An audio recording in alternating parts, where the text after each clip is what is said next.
Okay, here we are. There's the piece de resistance, the bourbon. Not that we're finished yet, but we're celebrating anyway. So we have a whole heap of pipes and tubes for the plumbing. This is the first one coming from the sump. That'll be going out along to that corner to flow down to the drain there. Here we have boiling water for putting these stupid hose ends in because they're so blooming rock hard in this cold weather. There's a pump down there. We have the plumbing from the fish tank. So we've still got to put water in it, as you can see. It goes down to ground level. I'll put some more stones over that.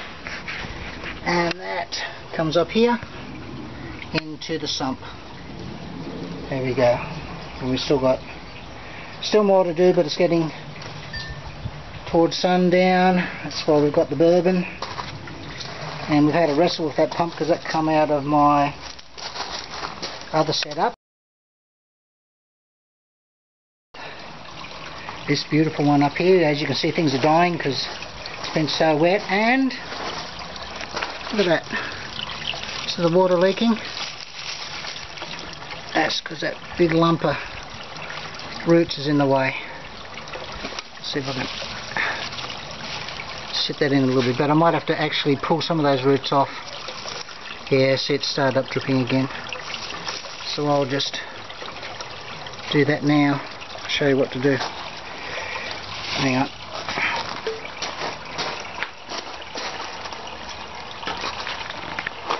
Okay, all your plants, you need to make sure you don't get such a big root ball.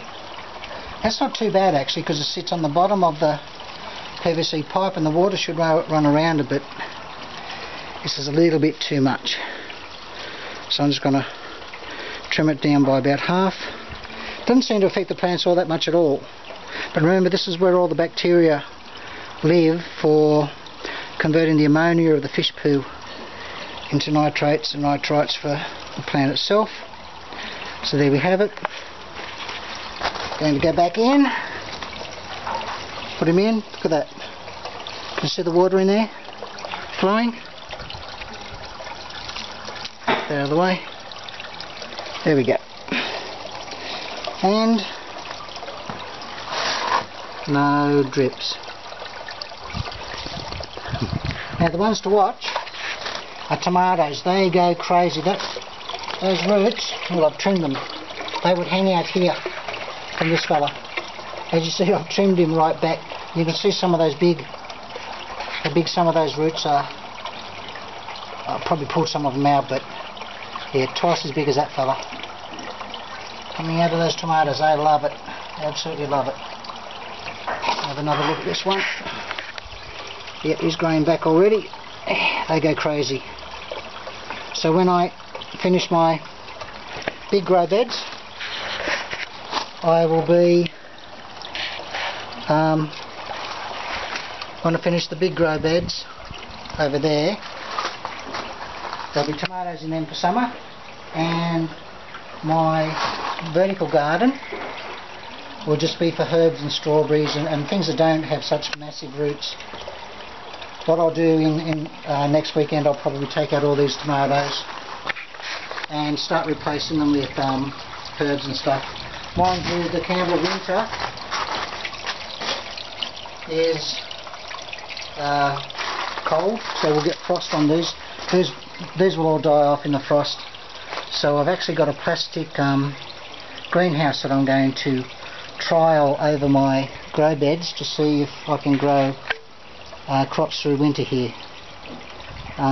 We don't get snow, but it'll get down to -10 for the early morning, and occasionally it will snow here. Okay, so my next video will be the next stage. Now, I'd love to show you my goldfish because they've doubled in size in about, I don't know, 2 months since I've had them, but we can't see if we can catch some. They're pretty, whoa, they're pretty quick.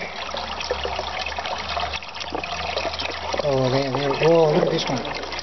Look at that beauty. Look at him. Right, he's 4 times the size. Look at the gut on him. Blimey charming. I thought they weren't eating all that food. Righto, here you go. He's a beauty, isn't he? Here we go. Here you go, little fella. You can't find the catfish.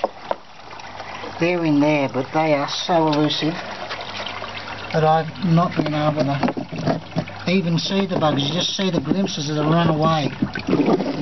There. They are so quick. Now if they were dead they'd be floating on the top, but you just can't get them. No. Okay. Catch you next one.